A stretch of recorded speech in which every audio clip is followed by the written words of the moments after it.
The man that you're dating directly shows how much you love yourself. This might sound super harsh, but it's the truth. You can directly tell how much a woman thinks she is worth by the man that she picks to date. Today's video will help you understand the pattern behind choosing toxic men or abusive partners and will help you level up your dating game. Stay until the end to find out what you can do to really improve your dating life. Hey beautiful angels, welcome back to my channel. My name is Leah and today we will talk about dating the wrong guy. I've been there, so I talk out of my experience. And choosing the wrong man, the toxic one, the abusive one, directly shows that you think that you are not worthy of having more, but you are worthy of having more. You deserve a man that treats you well. You deserve a man that worships the ground that you're walking on, not someone that is basically lying to you, cheating, abusing, is toxic, just makes your life horrible. You don't need that. Also, a wrong assumption that many people have is that a relationship should have these ups and downs and it should be more toxic. No, a relationship should give you safety. A relationship should feel good to you, not like a roller coaster. Of course, we will have arguments with our partner sometimes, and of course, it's not always easy, but it should not feel unsafe and uncertain. You have the feeling that you are always guessing in your relationship and you don't feel safe. This is already a warning sign because your partner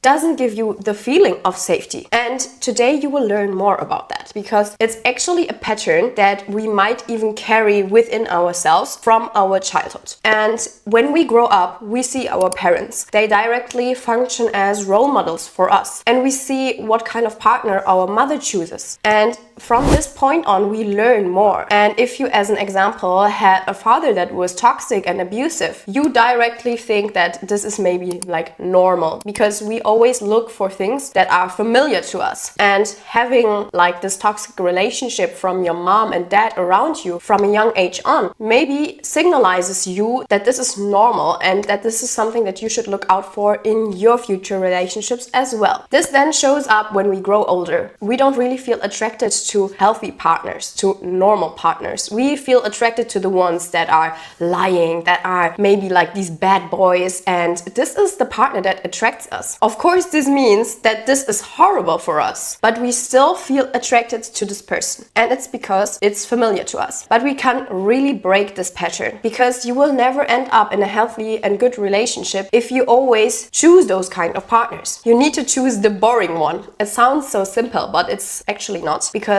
we don't feel attracted to the boring partners. We want the ones that are rushing and we find them super interesting. But this is really an old pattern. We want a partner that is mature, that is honest, that is loyal, that gives us safety and not the feeling of uncertainty. So basically, first of all, we need to work on ourselves and we need to heal ourselves in order to really break this pattern and in order to also attract healthy partners. So most of the times when we choose partners, we think that we are not worthy of more and that this is the norm for us, and we need to work on our self-love and think to ourselves, okay, maybe I grew up with parents that were fighting all the time and this was so toxic, but this is not what I want for myself. I want to be surrounded by a partner that supports me, that loves me, that nurtures me. And especially if you also plan to have a family, always ask yourself if you want this cycle to continue, because this is really something that you can also see from generations to generations. It's like a cycle that really gets passed on to the next generation, and you can break the cycle and tell yourself, okay, my ancestors, they all grew up in toxic households and they passed it on to their own household and it just continued, but for me,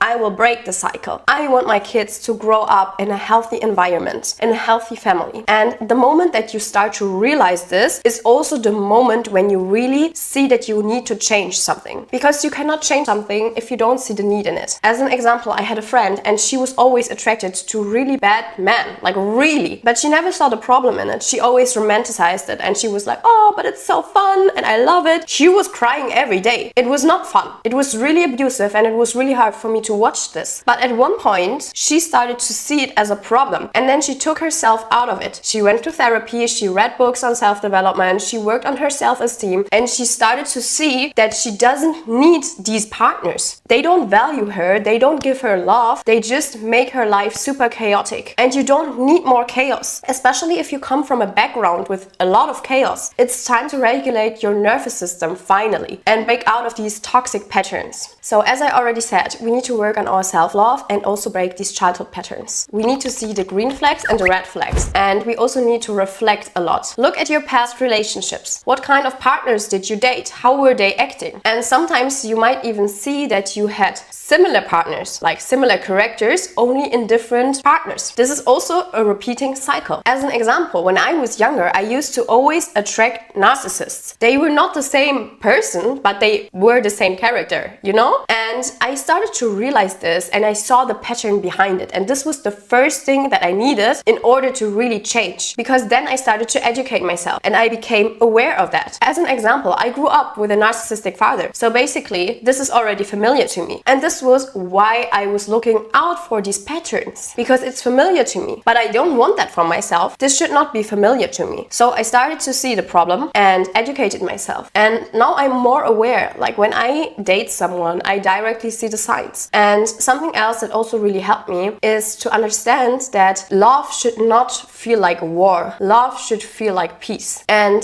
I started to realize that when I always want to be like around this chaos, it will never end up in a healthy relationship. Also from my side, because I'm also in chaos then. And starting to see all of these signs in dating, in relationships, in past relationships, in my family situation really helped me to learn and to write the things down that I don't want for myself any longer. What I did then is that I wrote down a list and I wrote down how my partner should be like and how I should be like as a partner. As an example, if you want to have a healthy relationship, you also need to be a healthy partner. This is something that people oftentimes miss. They want a healthy partner, but they are toxic. But someone that is healthy and is loving themselves, they will not want to spend time with someone that is toxic, right? So you need to understand that we attract what we are. And if we are attracted to toxicity and chaos and being around a man or partners or friends that are just toxic, we will attract those kind of partners in our lives. So we need to really heal in order to attract different partners, because someone that is healed and is healthy will not stay with someone that is drawn to chaos and being toxic. Believe me, because we always look out for the things that we want mostly, and if you secretly want toxicity, you will always look out for toxicity. But if you want something healthy, you will always look out for something healthy, and you would just think, wow, this person is super toxic, I don't need her or him in my life. So really see that you need to change something in order to be in a healthy relationship. Okay, but what can you actually do to break the cycle? Basically, you need to really see the problem first, as I told you, and see the need to change. Because if you don't see the need to change, you will not change. And then you need to work on your self-esteem, on your self-love, and write down what kind of partner you want to have and what kind of partner you need to be. And really write down your no-goes and your goes. And the things that are non-negotiables for you are super important, because if you meet someone, then you can directly look at this list and see, okay, is it a match or not? And if it's not, even though you might like this person, let go of him, because you don't need to waste your time on that, and it will just get harder. If it's something that is really a deal breaker, you don't need to invest more time in it. And I would also suggest you to really watch videos about self-love and self-development and really love yourself and take yourself out. Take yourself out on dates. Show yourself that you love yourself and really care about yourself, because then you also radiate that you don't need a man. And it's such an important point, because if you are basically fine with being alone, a man is just an add-up to your life. And if he doesn't add up, you don't need him, right? Because you have yourself. And this is a really good point to stand at in a relationship, because if you signalize a man that you need him and that your whole world is turning around him, he will take you for granted, and he can then do whatever he wants because you will stay anyways, because you need him. But if you care about yourself, take yourself out on dinners, you love yourself, you pamper yourself, and you just show yourself that you love yourself, he sees that. and he can do no other than follow this example or leave, because you are a woman with standards. You are treating yourself so good, so a man needs to follow or he will leave anyways. And this is directly a different perspective or a different point that you're operating from, right? Because you signalize him, hey, I have myself, I love myself, I don't need you. If you are a man that is providing, if you are a man that is caring and loving, I would love to spend time with you, but I don't need you. This is exactly the point. Because if we sense that people need us, we don't see the urgency in like making time or planning something nice and caring for them, because we think, oh, okay, person needs me and she or he will say anyways. And if you switch this around, you have a different starting point. And once you really show others what you accept and what not, you also show people how they can treat you, because they always test, they really test if you accept it. As an example, a man might not directly cheat on you physically, but maybe he will start liking other women's pictures and texting them, and he will see what you will do about it. If you just accept it, or if you really say, okay, no, this is a boundary for me, I'm going. But if you are the woman that accepts this and says, oh, it was just a mistake, believe me, this is just the beginning. And I know this is a hard to swallow pill, but I'm here to help you and I'm here to remind you that you are basically also choosing the partner for your life, and be aware of that. If you are dating a man that is acting like that, he's testing you. And if you accept the things that he does, the mistakes that he does, he will just move on and maybe even do worse things, cheat like in real life. And you basically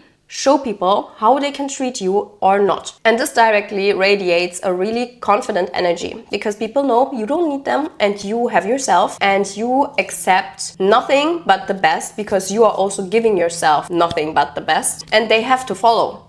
If they want to stay, they have to follow this example that you are basically proving them or showing them. And if they don't, they know that they will not have a place in your life. That's a good starting point, because you don't need him. He can add up, but if he doesn't, it doesn't end there. Like, your life doesn't evolve around him, right? So really, in the end, I really want to like summarize the points again for you. Basically, see the pattern, see the need to change, educate yourself, read books, watch movies or watch YouTube videos, watch people that can really like tell you more about the certain toxic pattern or maybe narcissistic pattern. And also really work on your self-love. Take yourself out on nice dates and have standards, pamper yourself, buy yourself flowers, and just focus on yourself. Okay, my beautiful angels, this was it with today's video. If you found it helpful, like this video, leave a comment, and also subscribe to this channel so you never miss another video. We will see each other on Sunday in the next video. I love you, I'm proud of you, and bye bye!